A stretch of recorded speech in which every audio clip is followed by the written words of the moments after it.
যেই সমস্ত ছেলেরা গার্লফ্রেন্ড নিয়ে ঘন্টা বাজাতে পাহাড়ে যায় এই ব্লগটা তাদের জন্য নয়। ঘন্টা বাজানো বলতে এখানে আমি পুজো দিতে যাওয়ার কথা বললাম। আমার মতো মূর্খরা ছাড়া এটা প্রায় সকলেই জানেন যে ট্রেনের ইঞ্জিনকে বলা হয় লোকোমোটিভ, কিন্তু এনজেপি স্টেশন থেকে বেরিয়ে আমি জানতে পারলাম স্টেশনের বাইরে দাঁড়িয়ে থেকে যেই যন্ত্র গোপনে লোকের মোটিভ ডিটেক্ট করে তাকেই বলা হয় লোকোমোটিভ। ঠিক যেরকমই লোকসঙ্গীত, লোকনৃত্য ইত্যাদি প্রভৃতি। ওটার সামনে দাঁড়াতেই আমার ব্লগে বাধা হয়ে দাঁড়ালো প্রখ্যাত ইউটিউবার মনোজ দের ক্লোন মনোজ একদম দিবি না। বং ফেস্টের আহ্বানে ওদের ভোকাট্টা নামে একটা মিউজিক্যাল ইভেন্টে আমি গান গাইতে পৌঁছে গিয়েছিলাম নিউ জলপাইগুড়ি। এটা অনেকেই জানেন না যে আমার একটা ব্যান্ড গ্রুপ আছে। ব্যান্ড স্পেলিংটা হলো BANNED, কারণ আমরা হারমোনিয়াম, শিখল আর খঞ্জনি বাজিয়ে বাপ্পি লাহিড়ির ঘরানার কিছু রক মিউজিক রিমেক করতাম। আমাদের ব্যান্ডের সবচেয়ে জনপ্রিয় কভার সং ছিল খঞ্জনি আর হারমোনিয়াম সহকারে জওয়ানি জানেমন হাসিন দিলরুবা। তারপর থেকে BANDর জায়গায় আমাদের গ্রুপটা হয়ে যায় BANNED। এনজেপি থেকে এখন পাহাড়ে যাওয়ার জন্য শুরু হয়েছে ইলেকট্রিক কার সার্ভিস।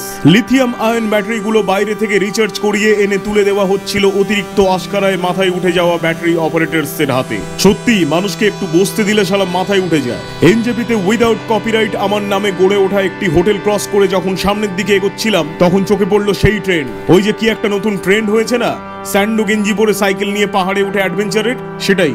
এই দেখুন 1905 সালে German body builder Eugene Sandow ভারতে এসে ওই স্লিভলেস গেঞ্জিটাকে বিখ্যাত করে দিয়েছিলেন বলে ওর নাম হয়ে গিয়েছিল স্যান্ডো গেঞ্জি। ঠিক যেমন জওয়াহরলাল নেহেরু পরতেন বলে ওই টাইপ জ্যাকেটের নাম হয়ে গিয়েছিল নেহেরু জ্যাকেট। সেই জায়গায় আমার প্রশ্ন হলো যে আজ অব্দি তাহলে নীল পাড় সাদা চপ্পলের কেন কোনো নামকরণ করা হয়নি? এই বিষয়টা নিয়ে আমি এক্ষুনি হাওয়াই দ্বীপপুঞ্জের সরকারের দৃষ্টি আকর্ষণ করতে চাই এই ভিডিওর মাধ্যমে। যারা ডার্ক চকলেটের সাথে ডার্ক হিউমার মেখে খেতে পছন্দ করেন এটা তাদের জন্য ছিল। রাস্তায় দেখতে পেলাম জাপানের এক বিশেষ তেলকে টেক্কা দেওয়ার জন্য নেপাল সরকারও খুলে ফেলেছে সেই ধরনের একটি তেলের মিউনিসিপ্যাল কর্পোরেশন। কর্পোরেশনের অরিজিনাল উচ্চারণটা হলো কর্পোরেশন, যেমন অন্নপ্রাশন, ঠিক সেই রকমই আর কি। আর একটু এগোতেই দেখা গেল জাপানে এক্সপোর্ট করার পরে রক্তচন্দনের পড়ে থাকা ছাট মালগুলো দিয়ে তৈরি শিলিগুড়ির ফুটপাতে ফার্নিচারের দোকান দিয়েছে পুষ্পা। মূর্খদের জ্ঞাতার্থে বলি যে এনজেপি থেকে পাহাড়ে যেতে হলে আপনাকে একটা রাস্তার উপর দিয়ে যেতে হবে যার নাম হলো সেবক রোড, এবং পাহাড় থেকে ফেরার সময় দেখবেন ওই রাস্তাটাই নাম পাল্টে হয়ে যায় সেবিকা রোড। কিম্ভূত কিমাকার ব্যাপার।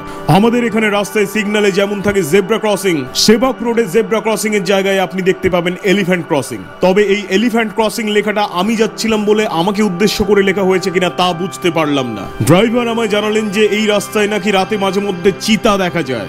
আমি ওর ওই কথায় কোনো পাত্তা না দিয়ে বলি, চিতা তো আমাদের এখানে কেওড়াতলা নিমতলা শ্মশানে গেলেই হরদম দেখতে পাওয়া যায়, এ আর এমন কি ব্যাপার? এটা শুনে ড্রাইভার বলেন যে এরকম ফালতু বকলে কিন্তু প্লিজ আপনি আমার গাড়ি থেকে নেমে যান। আমি ওর ওই কথাটাতেও পাত্তা না দিয়ে গিয়ে উঠি, এই তো জীবন, হিংসা, বিবাদ, লোভ, ক্ষোভ, বিদ্বেষ, চিতাতেই সব শেষ, হায় চিতাতেই সব শেষ। ড্রাইভার তৎক্ষণাৎ বললেন, প্লিজ ক্ষমা করুন, আপনার সামনে আমার চিতার কথাটা তোলাই ভুল হয়েছে। তারপরেই দেখতে পেলাম পাহাড়ে এই প্রথমবার ইনস্টল করা হচ্ছে নিউক্লিয়ার রিঅ্যাক্টর। সেই কাজে সাহায্য করতে হংকং থেকে উড়ে এসেছেন ব্রুসলির দুই নাতি, যারা ফুল টাইম মার্শাল আর্টিস্ট আর পার্ট টাইম পরমাণু গবেষক। তবে আমার এইসব হরকত আমাদের ড্রাইভার আর সহ্য করতে না পেরে মাঝপথেই আমাকে নামিয়ে দিয়ে বলে, কারা দেখে আপনার এইসব ভিডিওগুলো? লোকজনের কাজকর্ম নেই নাকি? ফালতু লোক একটা। আমি ওর সাথে কোনো রকম কোনো তর্ক বিবাদে না গিয়ে ট্রেকিং শুরু করে দিই, কারণ এটা অনেকেই জানেন না যে ট্রেকিং আমার কাছে নেশার মতো। শেষবার ট্রেক করেছিলাম গত জন্মে। ট্রেক করতে করতেই দেখতে পেলাম সেই বিখ্যাত পর্বত যার নাম হলো where is the dead body, যাকে বাংলায় বলা হয় কৈলাস। কৈলাস প্রদক্ষিণ করার সময়ই আমি শুনতে পেলাম পাহাড়ের ওপার থেকে ভেসে আসছে একটুর জন্য গ্র্যামি না পাওয়া কিছু ভোজপুরি ধ্রুপদী সঙ্গীতের সুর। ওপারে গিয়েই আমি জানতে পারলাম যে কৈলাসের ঠিক পাশেই রয়েছে কালিম্পং। মাঝখানে ভুটান ফুটান থাকায় ঘুরে আসতে হয় মানুষকে। কালিম্পং এর সবচেয়ে পরিষ্কার গ্রামের নাম হলো পানবু। প্রকৃতির ডাকে সাড়া দিতে গাড়ি থেকে নেমে রাস্তার পাশে দাঁড়িয়ে পড়ার অভ্যেস যদি আপনার থাকে তাহলে এই গ্রাম আপনার জন্য নয়, কারণ পানবুর ফুল ফর্ম হলো প্লিজ আস্ক নেচার বিফোর ইউরিনেটিং। পানবুর এই পুরো নামটা জানার পরে বহু মানুষ ওই প্রবৃত্তি নিয়ে ওই দিকে গিয়েও আটকে নেয় নিজেদের। পাশেই দেখতে পেলাম রাখা রয়েছে পৃথিবীর সবচেয়ে বড় ল্যাম্প হোল্ডার। ওটা দেখতে দেখতে আমি শুধু ভাবছিলাম যে তাহলে বাল্বের সাইজটা ঠিক কত বড় হতে পারে। ঠিক তখনই ওদিক থেকে ভেসে এলো আরেকটা খুব চেনা সুর। আরে এ তো আদনান স্বামী। লাল গেঞ্জিটা তাহলে নিশ্চয়ই আদনান স্ত্রী।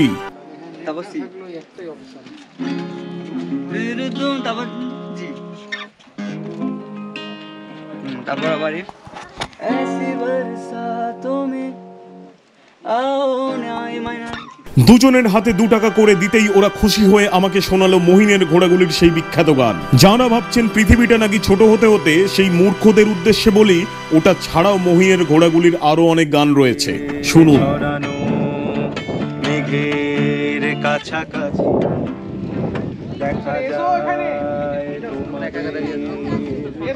তারপরে আমিও গলা মেলাতে যাচ্ছিলাম, ঠিক তখনই আমার আন্ডার আর্মসের ডিওডোরেন্টের গন্ধে আটকে যায় এক মানব জীবন, চেষ্টা করেও বার করতে পারে না নিজেকে। তারপরে ট্রেক করতে করতে আমি সোজা গিয়ে পৌঁছই কালিম্পংয়ের সেই হন্টেড নগরী মঞ্জুশ্রী ধীমে। ঢুকতেই দেখতে পেলাম মাথায় ছাতা আটকে হিমশিম খাচ্ছেন কেসি পাল। ওনাকে উপেক্ষা করে নগরীতে প্রবেশ করতেই দেখতে পেলাম ওপরে আর্জেন্টিনা, নিচে ব্রাজিল আর মাঝখানে সিপিআইএম।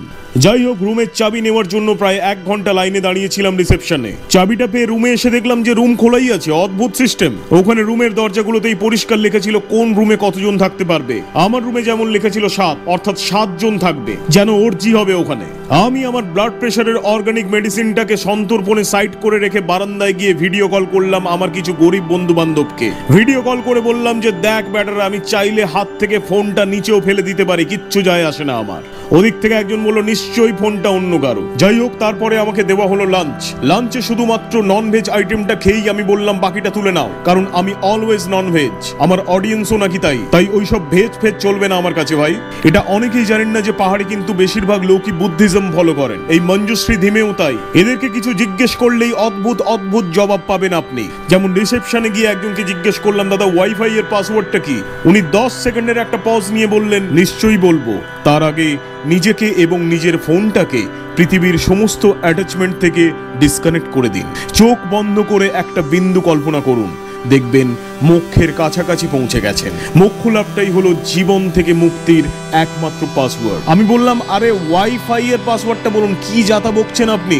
উনি তখন বললেন কে ওয়াইফ, কার ওয়াইফ। আমি বললাম ধুর। তারপরেই দেখতে পেলাম ওদিকে সান্ধ্যকালীন সঙ্গীতানুষ্ঠানের জন্য এয়ার ইন্ডিয়ার 2 অটো রিক্সা থেকে খুলে আনা হয়েছিল 2 ব্ল্যাক বক্স, যাতে লেখা ছিল JBL, অর্থাৎ জয় বাবা লাউড স্পিকার।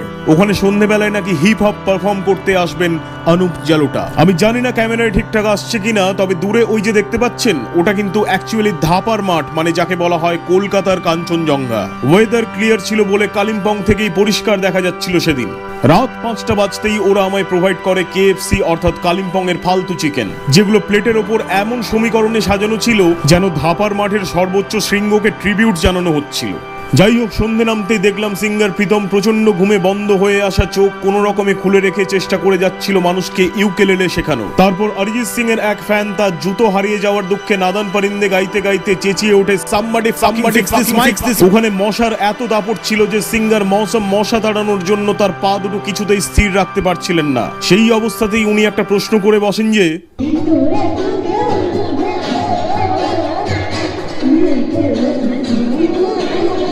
আমি উত্তর দিয়ে হোয়াটসঅ্যাপ করে দিলেই তো হয়, এটা আবার কেমন প্রশ্ন। তারপরেই দেখতে পেলাম আম্পায়ার স্টিভ বাকনার আর কুমার ধর্মসেনার এক একনিষ্ঠ ভক্তকে, যাদের ব্যাটে বল লেগেছে কিনা দেখার দরকার নেই, আঙুল তুলে দিতে পারলেই বাঁচতেন। আমি তার কাছে ডিআরএস চাইতে গেলে তিনি তৎক্ষণাৎ হাইয়ার অথরিটির দ্বারস্থ হলেন। তখন ওদিকে শুরু হয়ে যায় পাঞ্জাবিদের স্টেট অ্যান্থেম, যেটা দিয়ে শেষ হয় সেদিনের কনসার্ট।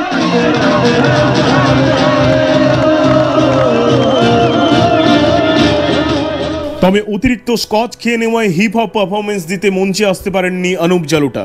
আমারও ব্লাড প্রেশারের টনিক খাওয়ার সময় হয়ে গিয়েছিল, তাই সন্তর্পণে আমিও চলে যাই আমার চাবিবিহীন আল্ট্রা সিকিউরড প্রকোষ্ঠে। তবে সেই রাতেই আমি ওদের জানাই যে আমায় এমন একটা রুম প্রোভাইড করো যেখানে শুধুমাত্র একজনই থাকতে পারবে। ওরা খুঁজে খুঁজে কোন দরজায় 1 লেখা আছে সেইটা আমায় প্রোভাইড করে রাতে। পাহাড়ে এইরকম জাস্ট একদিনের জন্য এসে তার পরের দিন ফিরে যাওয়াটা আমার কাছে ছিল প্রচন্ড রকমের আশ্চর্যের ব্যাপার। সকালে রুম থেকে বেরিয়েই দেখতে পেলাম সকাল সকাল মানুষজন খেতে শুরু করে দিয়েছে আমার বেঁচে যাওয়া ব্লাড প্রেশারের টনিক। সেটা ধরে ফেলতেই আমাকে একজন মারতে উদ্যত হয়। আমি ওকে আটকে দিয়ে বলি এখানে নয়, যা হবে কলকাতা গিয়ে। তারপরে আমার security officer special walkie talkie নিয়ে নিয়মিত খবর নিচ্ছিলেন এয়ার ট্রাফিক কন্ট্রোলারের কাছে যে সেদিন যেন কোনো এয়ার ইন্ডিয়ার ফ্লাইট বাগডোগরা থেকে না ওড়ে। আমি খুঁজছিলাম সেই মালগুলোকে যারা তখনও অবধি আমার পেমেন্ট ক্লিয়ার করেনি। খুঁজতে খুঁজতে একজনকে পেয়ে বললাম ভাই পেমেন্টটা করে দাও এবার। বং ফেস্টের সেই অফিসার আমায় জানান যে দাদা টাকা মাটি মাটি টাকা। আমি তখন ওকে বললাম যে আচ্ছা বেশ, এই কথাটা একবার কলকাতার কোনো অটো ড্রাইভারকে বলবে ভাড়া না দিয়ে। ততক্ষণে কালিম্পং হাই কমিশন থেকে আমার জন্য এসে গিয়েছিল একটা মারুতি BMW। তার ড্রাইভারকে আমি জিজ্ঞেস করলাম যে আপনি শিওর তো আপনি পাহাড়ে গাড়ি চালাতে পারেন, না হলে আমায় দিন, চিন্তার কোনো কারণ নেই।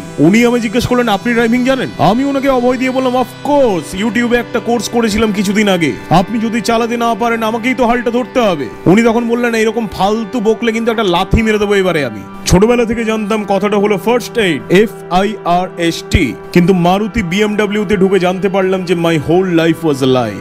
এটা অনেকেই ভাবেন যে পাহাড়ে মনে হয় কোনো পলিউশন নেই, তাদের আমি চোখে আঙুল দিয়ে দেখিয়ে দিচ্ছি দেখুন পলিউশনের দিক থেকে না পাহাড় হলো দিল্লির বাপ। যেন মনে হচ্ছিল হিরোশিমা নাগাসাকির পোস্ট প্রোডাকশন চলছে ওখানে। ভাগ্যিস গাড়িটা আমি চালাচ্ছিলাম, না হলে কি যে হতো ভাবুন শুধু একবার। ছোটবেলায় স্কুল থেকে বাসে করে ফেরার সময় আমাদের শেখানো হতো বাসের জানালা দিয়ে একদম হাত বের করবে না, আর আমি সেটাই বেশি বেশি করে করতাম। তাই সেই প্র্যাকটিসটাকেই কাজে লাগিয়ে মাসেল মেমোরি গেইন করে আজ আমি ভ্লগার। খানিকটা এগোতেই দেখতে পেলাম বেলুড়ের বালি ব্রিজের অনুকরণে তৈরি হচ্ছে সিমেন্ট ব্রিজ, যেটা ডিরেক্টলি এসে কানেক্ট করবে কবি সুভাষ মেট্রোতে, এবং তারপর ডান দিকে টার্ন নিয়ে সোজা চলে যাবে চাঁদে।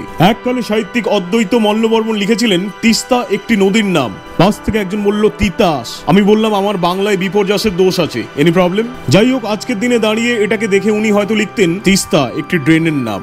ভারতে দুটো জ্যাম খুব বিখ্যাত, একটা হলো কিষান জ্যাম আর একটা হলো শিলিগুড়ির জ্যাম। গোটা জ্যামটা আমার কেটেছিল ফড়িং দেখতে দেখতে, কখনো উড়ে যাচ্ছে আবার কখনো গাছের ডালে এসে বসছে। জ্যাম কাটতেই দেখলাম শিলিগুড়িতে ফার্নিচার বেচে ভালোই মাল কামিয়ে পাজেরোতে ঘুরে বেড়াচ্ছে পুষ্পা। এইসব ব্যাপারে আমার চোখকে ধুলো দেওয়া এত সহজ নয়। যাই হোক, সেই জ্যাম থেকে আমাকে উদ্ধার করতে গিয়ে ড্রাইভার সাহেবের প্যান্ট ছোট হয়ে যায় এবং উনি আমায় পৌঁছে দেন স্বাগতম বাগডোগরা বিমানবন্দরে। অনেকে এটা নিশ্চয়ই জানতেন না যে এই জায়গাটার পুরো নাম হলো স্বাগতম বাগডোগরা। এনিওয়ে, আবার মূর্খদের জ্ঞাতার্থে বলি, স্বাগতম বাগডোগরা বিমানবন্দরের কোনো ছবি তোলা বা ভিডিওগ্রাফি একদমই নিষিদ্ধ, কারণ এই এয়ারপোর্টটা উইদাউট মেকআপে থাকে অলওয়েজ। মেকআপ আর্টিস্টের পেছনে কোনো পয়সা খরচ করে না। তাহলে চলুন দেখা হচ্ছে একদম সিকিউরিটি চেক ইনের পরে, যদি শাটেলে কোনো ফ্লাইট পাই তবে। ফাইনালি শাটেলে একটা ইন্ডিগো পেয়ে তার বিজনেস ক্লাস ইকোনমি সিটে বসে পড়ি আমি। অদ্ভুত একটা জিনিস দেখুন, এরা নিজেরাই লিখে রেখেছে ধূমপান নিষেধ, অথচ দেখলাম প্লেনের ছাদে বসে সিগারেট খেতে খেতে চিল করতে করতে ভেতরে ধোঁয়া ছাড়ছে প্লেনের ক্যাপ্টেন আর ফার্স্ট অফিসার। সামনে একটা ম্যাগাজিনে হ্যালো সেক্সি লেখা ছিল দেখে ভাবলাম এটাতে ডেফিনেটলি স্যান্ডেল স্টোরি রয়েছে। স্যান্ডেল স্টোরিকে বাংলায় অনুবাদ করে নেবেন। প্লেন আকাশে উঠে গেলেই আমার শুধু মনে হয় দুটো ইঞ্জিনই যদি ফেল করে যায় তাহলে কি হবে। পাশ থেকে একজন বললেন আহমেদাবাদ। এনিওয়ে, ওটা ইন্ডিগো ছিল ভেবেই একটু আশ্বস্ত ছিলাম আমি। ট্রেন যেরকম কার শেডে ঢুকিয়ে জল দিয়ে ক্লিন করা হয়, ঠিক তেমনি দমদম আর মধ্যমগ্রামের আকাশে ইনস্টল করা হয়েছে automated washing plant. Plane Dum Dum এয়ারপোর্টে ল্যান্ড করার আগেই জল দিয়ে পুরো ক্লিন করে দেওয়ার এই অভিনব ব্যবস্থাটা দেখে নিন্দুকেরা বলবে এটা বৃষ্টি হচ্ছে রে বাইরে। তাদের আমি বলবো যে তোরা শালা মূর্খই থেকে যাবি সারা জীবন, সরকারের কোনো কন্ট্রিবিউশনই তোদের রেকগনিশন পাবে না কোনোদিন। এরোপ্লেন ক্লিনিং এর এই অভিনব ব্যবস্থাটার পুরো ফান্ডিংটাই করেছে টালার ট্যাঙ্ক আর শার্ক ট্যাঙ্ক। প্লেন যখন মুর্শিদাবাদ ক্রস করছিল তখন কন্ডাক্টর চেঁচিয়ে জানতে চায় কলকাতা কেউ আছে? আমি হাত তুলে বলেছিলাম হ্যাঁ দাঁড়াবেন, কলকাতায় নামবো। আপনাদের একটা অদ্ভুত ট্রিভিয়া বলে রাখি, এখানে শিলিগুড়ি থেকে ফ্লাইটে কলকাতা আসতে অ্যাকচুয়ালি লাগে 5 মিনিট। তাহলে প্রশ্ন হচ্ছে বোর্ডিং পাসে ডিউরেশনে কেন 1 ঘন্টা লেখা থাকে? শুনুন তাহলে, এটার জবাবটা পেলাম সেই দিনই। প্লেন বাগডোগরাতে ট্যাক্সি ওয়ে দিয়ে বেরিয়ে রানওয়েতে আসতে সময় লাগালো 20 মিনিট, রানওয়েতে দাঁড়িয়ে ওয়েট করলো আরো 5 মিনিট, আবার টেক অফ করতে সময় নিল আরো 3 মিনিট, টোটাল হলো 28 মিনিট। তারপরে উড়লো 5 মিনিট, টোটাল 32 মিনিট। তারপরে কলকাতা রানওয়েতে টাচডাউন করার পরে জেট ব্রিজ অব্দি যেতে সময় নেয় আরো 25 মিনিট। সে যাচ্ছে তো যাচ্ছেই, জেট ব্রিজ কানেক্ট হতে আরো সময় লাগে 3 মিনিট, টোটাল 1 ঘন্টা। মানে জাস্ট 5 মিনিট আকাশে ওড়ানোর জন্য 6000 টাকা করে নিচ্ছে এরা। Greatest business idea. বেরোনোর সময় এয়ার হোস্টেসের মাথায় আজাদ হিন্দ ফৌজের টুপি দেখে বললাম জয় হিন্দ। প্যাসেঞ্জার বোর্ডিং ব্রিজ দিয়ে বেরোতেই দেখতে পেলাম সবুজ জ্যাকেট পরে ডিম ভাতের আশায় দাঁড়িয়ে রয়েছেন কিছু পার্টি কর্মী। তারপর জেট ব্রিজের জানালা দিয়ে পরিষ্কার দেখতে পেলাম কলকাতা মেট্রোর 5টা কামরা গোপনে পাচার করা হচ্ছে উগান্ডায়। আমার সামনে যাচ্ছিলেন গোয়েন্দা একেন বাবুর এক পারফেক্ট ডুপ্লিকেট। এয়ারপোর্টের ভেতরে আজকাল অনায়াসে ঢুকে যাচ্ছে দেখলাম মধ্যমগ্রামের টোটো। তারপর দেখতে পেলাম হাতুড়ি দিয়ে পিটিয়ে চ্যাপটা করে দেওয়া একটা এসকেলেটর, যেটার ওপরে উঠে দাঁড়ালেই নাকি আপনাকে পৌঁছে দেওয়া হবে গন্তব্যে। আমি তখন পাশের জনকে জিজ্ঞেস করলাম যে দাদা এটা কি গড়িয়ে যাবে? উনি বললেন হ্যাঁ সরুন তো, ফালতু লোক কোথাকার। নিচে নেমে আমি ঘাবড়ে গিয়েছিলাম, কারণ এয়ারপোর্টে কোথাও কলকাতা লেখা ছিল না, পরিষ্কার লেখা ছিল মায়াপুর এয়ারপোর্ট। সামনের ভদ্রলোকের মাথাটা দেখে সন্দেহটা আরো গাঢ় হয় আমার। তবে আমি এয়ারপোর্ট থেকে বেরোনোর সময় একটা স্যালুট পেয়ে আশ্বস্ত হই যে না না এটা কলকাতায়। এয়ারপোর্ট থেকে বেরিয়ে আমার যে গরিব বন্ধুরা গাড়ির জন্য ওয়েট করে তাদের একটা মজার তথ্য দিচ্ছি। দেখুন, এয়ারপোর্টটা যেহেতু গ্রামের ভেতরে, তাই ওখান থেকে সোজা হেঁটে বেরিয়ে আসুন শহরে। লেখাই রয়েছে যে সামনে শহর। এয়ারপোর্টের ভেতরে সেদিন আমাকে এয়ারপোর্ট থেকে গড়িয়া ভাড়া দেখাচ্ছিল 980 টাকা। আমি ওই গ্রাম থেকে শহরে বেরিয়ে এসে আবার অ্যাপ ওপেন করতেই দেখলাম ম্যাজিক, ভাড়া হয়ে গেল 378 টাকা। 6 মিনিট একটু হেঁটে আসতেই 600 টাকা কমে গেল। কিম্ভূত কিমাকার ব্যাপার। তারপরে ক্যাবে উঠতেই ড্রাইভার বললেন যে দাদা দীঘা হয়ে যাবেন নাকি মন্দারমণি হয়ে যাবেন। আমি ওকে বললাম এমন একটা লাফা মারবো না, সোজা যেখান থেকে এসেছো সেখানে চলে যাবে। তবে একটু এগোতেই ওনার কথাটা রিয়েলাইজেশন হলো আমার, আর দীঘা মন্দারমণি নয়, কলকাতার রাস্তাতেই সুনিপুণ ভাবে গড়ে তোলা হয়েছে আর্টিফিশিয়াল সমুদ্র। কিছুদিন পরেই বিভিন্ন সামুদ্রিক মাছ ছাড়া হবে ওই জলে প্রজেক্টটাকে একটা রিয়েলিস্টিক টাচ দেওয়ার জন্য। অলরেডি আপনারা দেখতে পাচ্ছেন যে থাইল্যান্ড থেকে ইম্পোর্ট করে আনা হয়েছে কিছু ওয়াটার বাইকস এবং তার সুদক্ষ রাইডার্সদের। মাত্র 3 ঘন্টায় গড়িয়া পৌঁছে আমি ভোল বদল করে রওনা দিলাম মৃগয়ার সাকসেস পার্টিতে। ক্যাবের ড্রাইভার গাড়িটা সোজা কার শেডে ঢুকিয়ে দিয়ে বলল দাদা একটু ক্লিন করে নি, দাঁড়ান তারপর বেরিয়ে যাচ্ছি।